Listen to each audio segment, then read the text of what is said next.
Hello and welcome to episode 2 of Regenerative Mindset. Your hosts, myself, Rice Eakins, and Me, Miles Adams, back at it again. today we have two killer videos for you. Miles, would you list them for our audience? First we had a tiny house video, by Rob Greenfield, Simple and Sustainable Living and a 100 square foot tiny house. Okay. And second Sounds one, we had the Al Baydha project.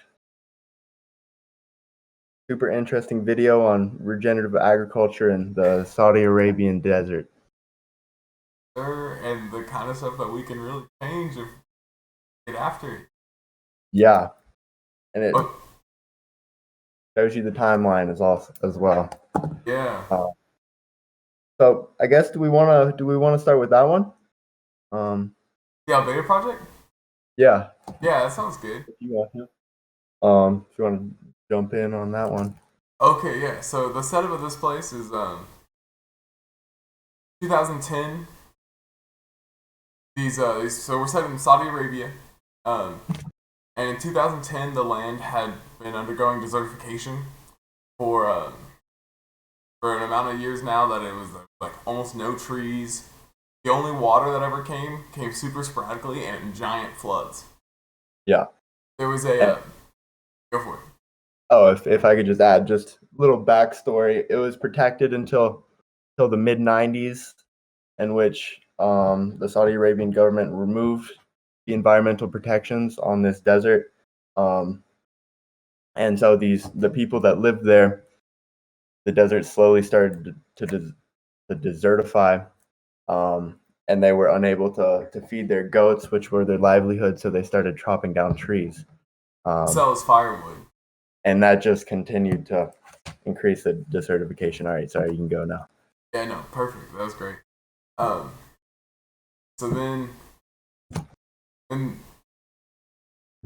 the team that ends up working on this was put together by the Saudi Arabian government, and then there was and like the tribal leaders in the local area. And the video is produced by Neil Spackman, and he's an American who comes in and brings some of his knowledge, but then and then he produces the video and translates a lot of it. So we're getting it, but most of the work was done by the local. And he lived with them for the 10 years of the Al Baydha project was actively being worked on. He talked about how he started off as a foreigner, a guest, and then became a brother from working with so long. And so the mission of the Al Baydha project was to regenerate the desert to from a turn it from a barren wasteland. It's literally just rocks, dust, and flood. And he talked about how we had no natural resources, no land, no well, that was actually they had land, but they had no water, no trees, no Grasses. yeah, no biodiversity, Hmm. um, just sunlight and occasional floods.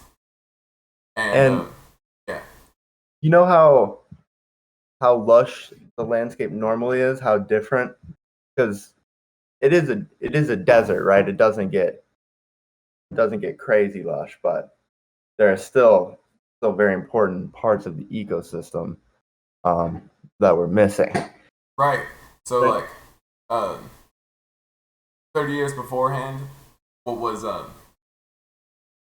he's talking to this local guy, um, who it was like an old man who had seen the land changed, and he was saying like 50 years ago when I stood here, I couldn't see those mountains but now there's literally no trees, and the grasses were always sparse, but there were grasses and there were tons of different kinds of grass. The trees weren't super lush, but there were lots of trees still. He said there were trunks that were still like bigger around than you could. Um, yeah, but you're right that they're not like 50-foot tall trees. Um, So the actual procedure for this project was installing some of the earthworks that we talked about last episode, using the local resources they had. So they developed terraces. So to remove that first, the goal was to slow down the water, because they knew the only water they got in that area was in big rainstorms that would flood. And he showed videos where the flood waters were like 5 or 10 feet high, running into the Red Sea. But even a couple days later, the land was dry, so nothing soaked in. The mission was to try to get the water to soak in, and we know that when water soaks in, it fills the water table. Fills the water table. That's for everybody. The water table can be used by humans and by extension. So the So goal was to let the water soak in. yeah, that sounds pretty similar to the video we talked about last week in India. What are some things they did similarly, and then what are some differences as well with the Indian water project? Sure. So the first, talk about similarities. The same kind of earthworks apply here. That is swales, and you didn't catch our last episode. Swales are basically a little bump on contour, like a 3 or 4 foot tall wall. In this case, it was made of rocks, and the Indian permaculture video was made of like clay and the dirt that they got there. But this there was hardly any. There was no topsoil on this land. No dirt you could dig into and move. It was like you stick a shovel down, and you maybe get like half an inch of dust, and then you hit rock. You can't really move those, but you can move all these big shattered pieces of rock. So they built those into little towers, so that when the water was coming down, instead of just flying down the mountainside, it would be stopped and have to like percolate through this wall and then wall. Okay, And yeah. So even with different natural resources, they were able to kind of manage the same overall designs, just working with what they have, right, basically. Yeah, I right. think that's interesting because you can do that anywhere with no matter what you're working with, you can make it work. And I'm so struck by how much it does work. Oh Um, yeah, the before and after pictures in this video are incredible. Absolutely. In the first year, there's a 2011 picture of these rock walls after they built them. It was like the year that they built them, and there was nothing. It was just totally dusty. Just 1 year Hmm. later, 2012, there was like little sparses of grasses coming up just like right along the rock wall, right next to the rock wall, right on the like uphill side from it. And then in 2019, so there was maybe like 30 feet between the rock wall. Those were covered in like 4 foot tall grasses that were going to seed. Wow, Insane. yeah, It like gave me chills watching it. yeah, me too. I had to stop and show my parents. Yeah. Yes. Yeah, and so if I'm remembering right, there was a pretty sharp curve in the in the in stopping this desertification, and like the changes were visible in like 1 or 2 years. So I think that the timetable we're looking at here is actually a lot shorter than kind of I expected. Because Yeah. this has been going on for 20 years, and it's something we're able to turn around in like only like a quarter of the time. Um, but do you wanna talk a little bit about after after a few years? I think the government stopped funding this project, right? Yep. Yep. Um, So the funding, there's a little bit more setup. The funding went to all the people being paid for their labor, but also to an irrigation project. So they wanted to plant trees. Trees establish roots in the soil. So I was talking about the swales in the mountains where there was absolutely no topsoil.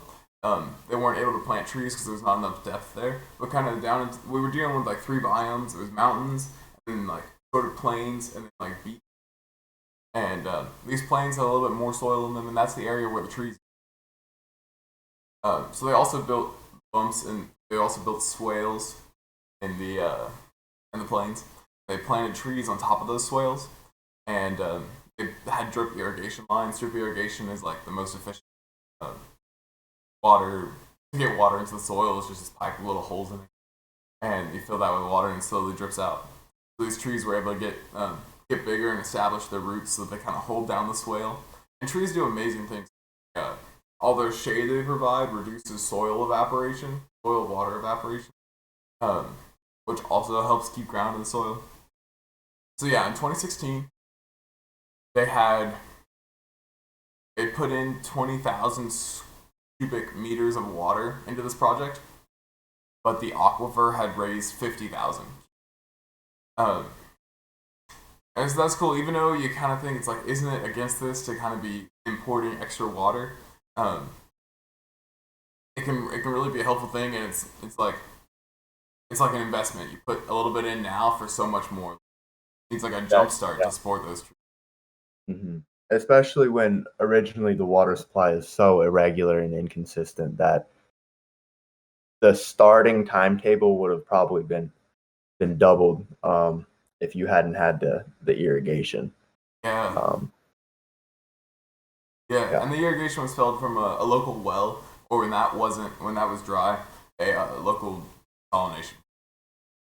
yeah, Okay, so 2016, the project had been going on for a while, and kind of the excitement wore down from the government sources.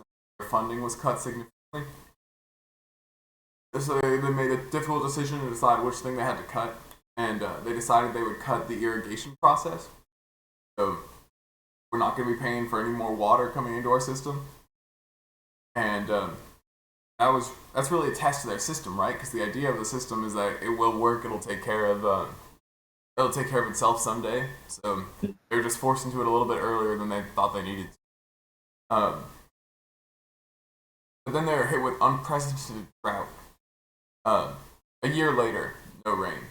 2 years later, still no rain. And they're watching the trees slowly die off, and there's they're doing better than they like. Not everything's dying off, but still so many things are dying off. And a lot of the Neil Spack, in the idea, the guy who produced the video, um,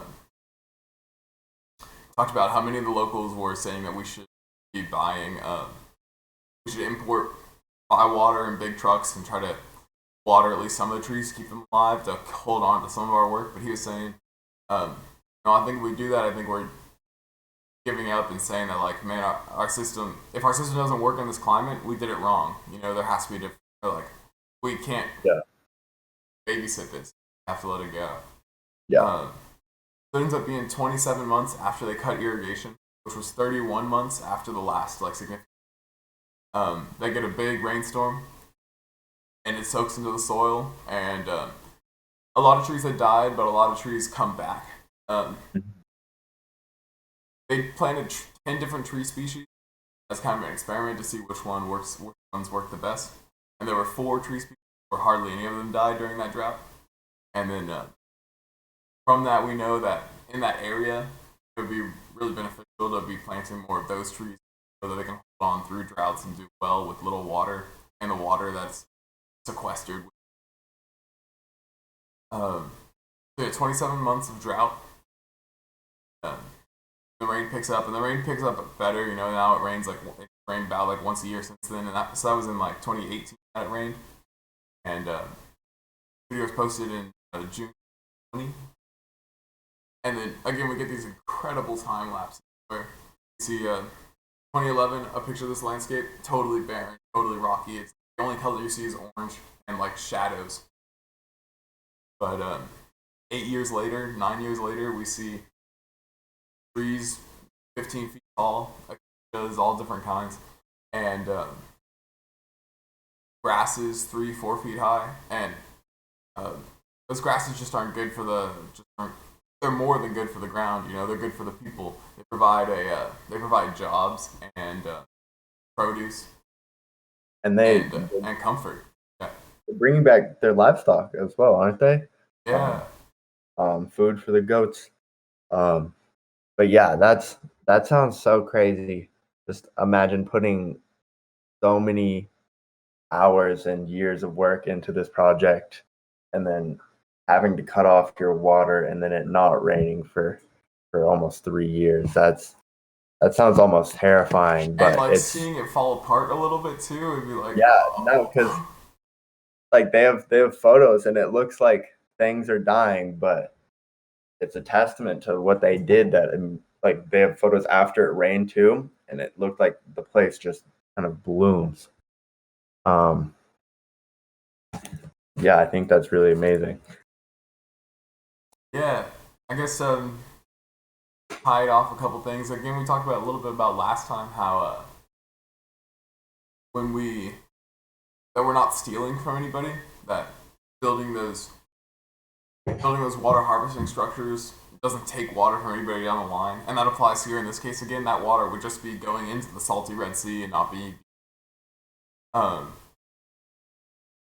but instead it reduces the size of those floods so that you can actually build houses. Like floods were a really dangerous thing in that area. Like people die commonly being swept away by those floods.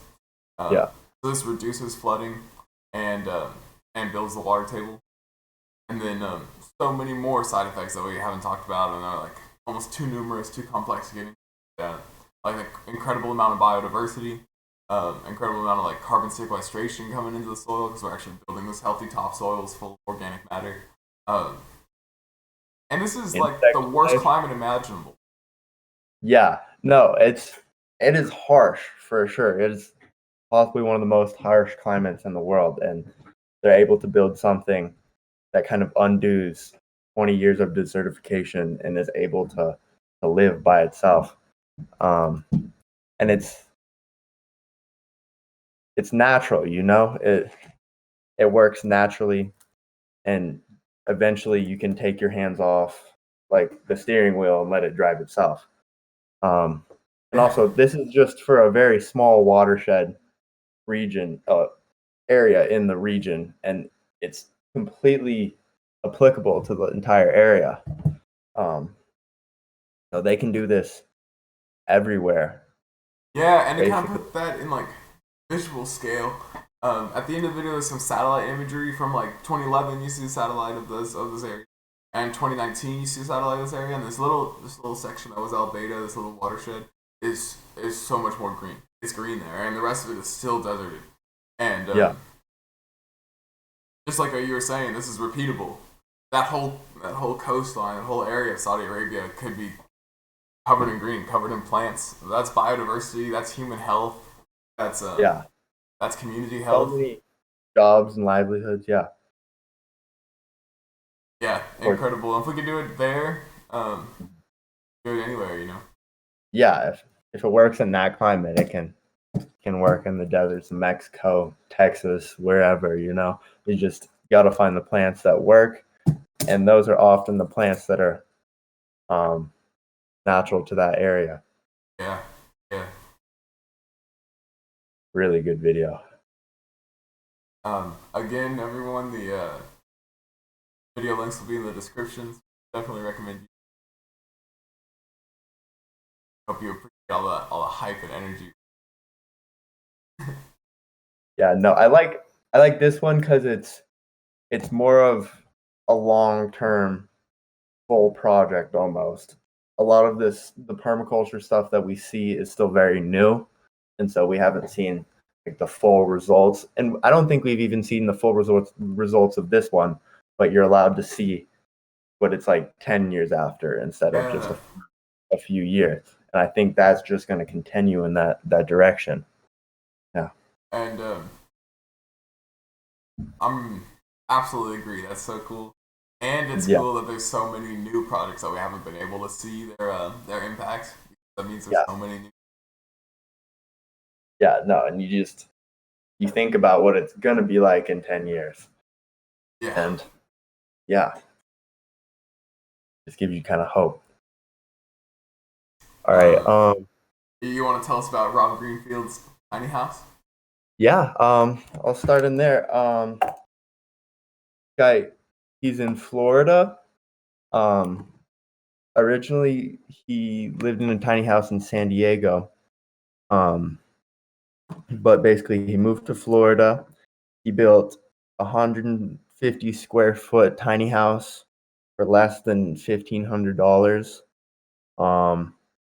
and it's made of 99% recycled or repurposed materials.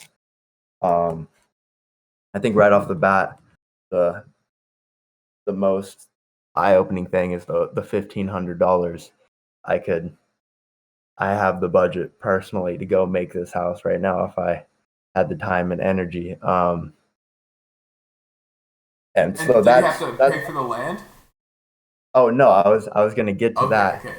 Um, yeah, he he has a mutually beneficial relationship with the owner of this land, who was a woman who had always wanted to live sustainably and kind of more off the grid, um, but had never really known where to start or how to do it. So he's living there for 2 years, um, doing as much as he can, and then once he moves out, everything that he's done is hers. Um, and I like this quote that he said about that. He's trying to reduce the ways that he works for money, and instead he's thinking about how we can work together, with people to actually do things rather than working for the goal of money. Mm, Instead, the actual physical product of his work is what he's focusing on. that's big. Um, So many people get carried away by like the number going up.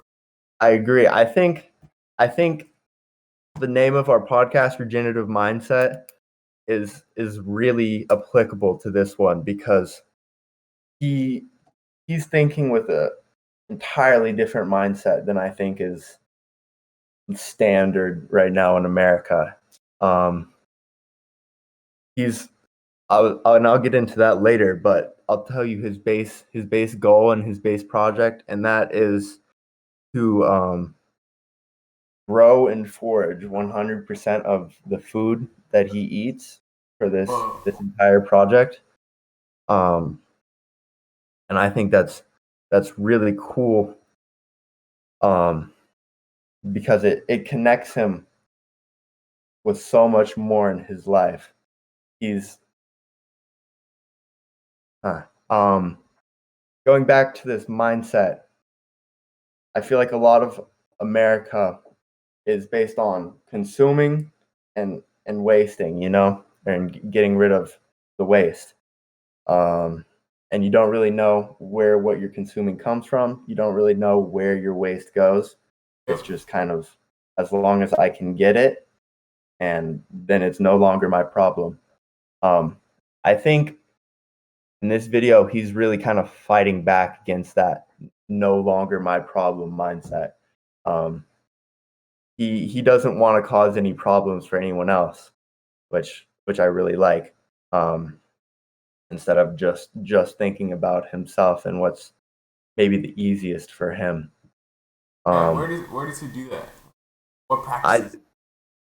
through everything in his entire lifestyle, in my opinion, is he's conscious and aware of everything he's consuming, everything he's wasting, and most of the stuff that he wastes, most of his waste, he reuses and finds other purposes for. So I'll tell you a little bit about his house and how he does everything. Awesome. So his house is really small. Like I said, it's only 150 square feet.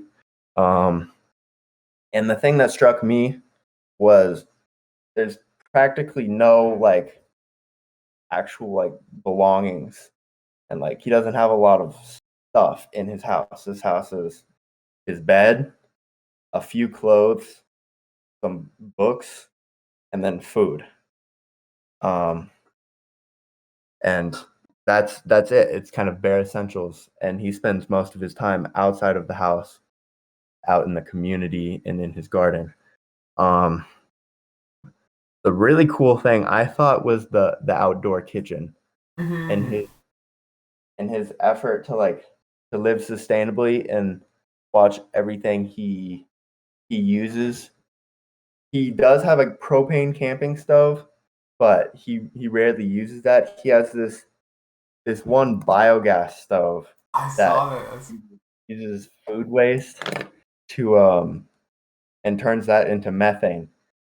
And that's in this really cool kind of, it looks like a weird bouncy house almost. But it's this biogas container that essentially works like a human stomach, where he puts his food waste into this big kind of balloon almost. There's bacteria which then eat the food and produce methane as a byproduct, and then he's able to harvest that methane, which inflates the this big bag, and that runs through a tube to his stove. And I think just the cycle there, and you're cooking your food with the food that you didn't eat.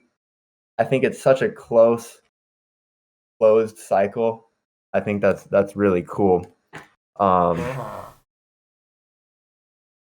And I think, yeah, one of the things I would talk about, he was more connected, and by knowing where his waste goes, and by having to get everything that he uses, maybe not the easiest way, he's way more resourceful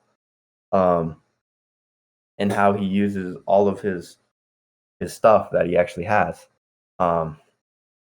Doesn't waste his pee, doesn't waste his poop, doesn't treat those with chemicals.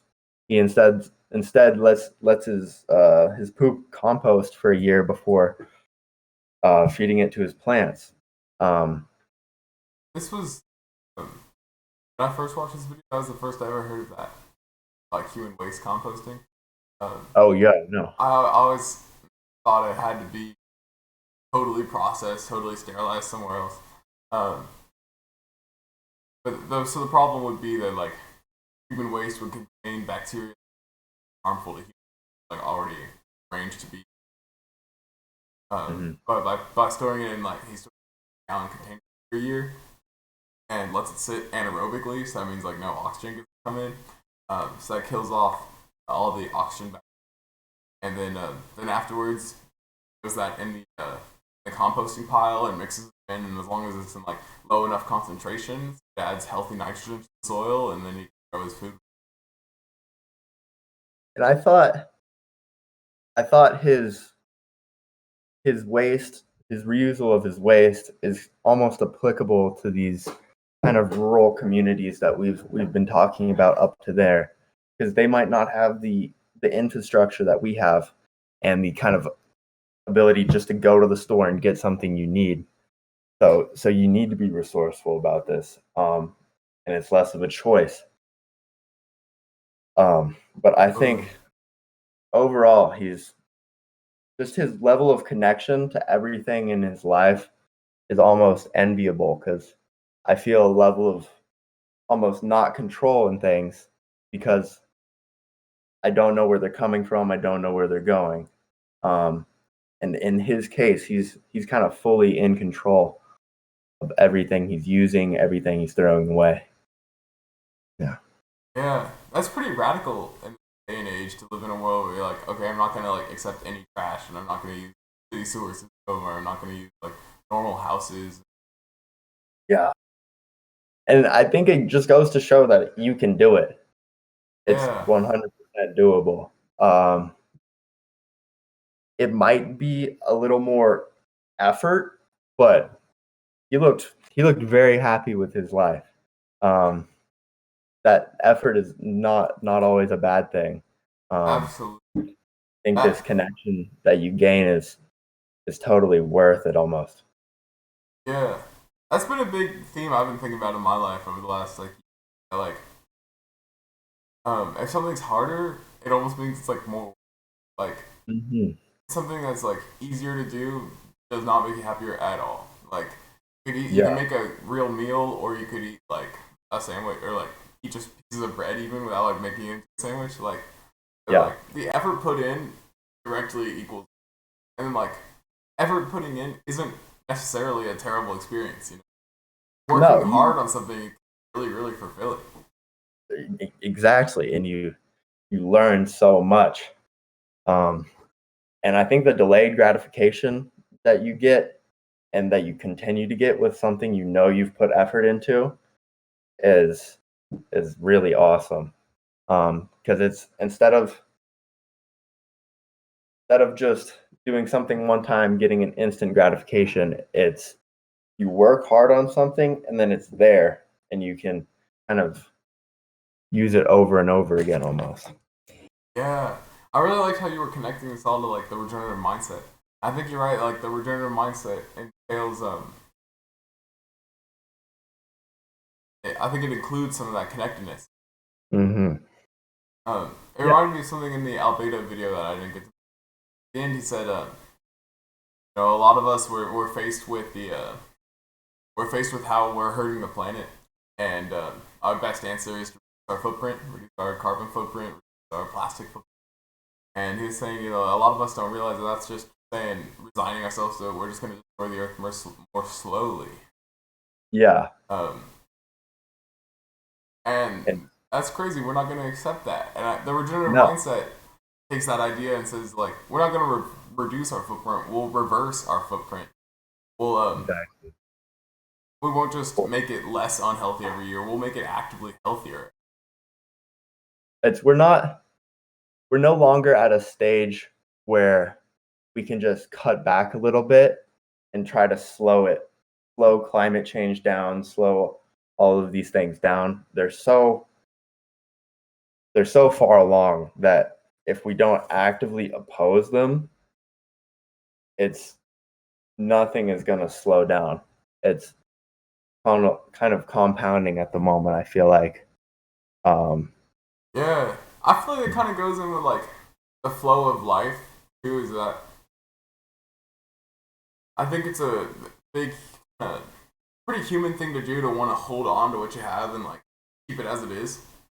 Mm-hmm. But I Yeah. think life's always changing, and you sort of got to accept that. And the most powerful way to move in that is like once you accept that it's Embrace. moving, now you try to direct the stream instead of Mm-hmm. like if you're floating down a river, instead of like trying to hold on to a tree that you're like inevitably going to be pulled away by. Instead of spending all your energy there, maybe you spend all your energy to like swim to this side, so you take like this other channel. And I Yeah. think that's like a better way to deal with life because you'll never be able to hold on to something for a really long time. But you can infinitely, or like virtually, infinitely like redirect your way into something that like you're working with what's there and you're accepting change, but you're also guiding it in a way that's like helpful. And once you kind of embrace the change, then I think that's when you're really able to guide and choose which direction you want to change. When you're trying not to change, you're just kind of ignoring it, and that's not going to stop it. It's going to happen whether you like it or not. Um, Yeah, might maybe as maybe well. you're able to hold The on, but best. then something big pulls along and really rips you away, and then you have no Yeah, control. and you're just going to be kind of. And once you let go, you can't hold on forever. Once you let go, you're going to be filled with this fear of kind of not knowing where you're going, almost, versus having a goal and working towards that, almost. Yeah, You know what I'm that's why saying? all this stuff is so inspiring to me. I feel like Yeah. Oh man. Yeah, I think regenerative farming has honestly done a lot for me personally. I felt like I was kind of not like floating down the river, not sure at all where I was going, you know? Um, kind of I'm growing up, wanted to stay a kid, but wanted to be treated like an adult, not really have any responsibilities, but still be able to do everything I want to. And that's just not realistic, you know? right. You just, you got to embrace the responsibilities that you want to have. Um, and I don't think my personal responsibilities are an office job. Um, I think maybe in the future, like getting up and taking care of my animals because they need to be fed. That's a more genuine type of existence for me almost, Yeah, rather than, yeah, I think it's, you just got to believe in what you're doing. And regenerative farming gave me something to believe in and say, yeah, this is good. oh yeah. Yeah. I'm down to close on that note. Me too. Sounds good. So, thank Mwah.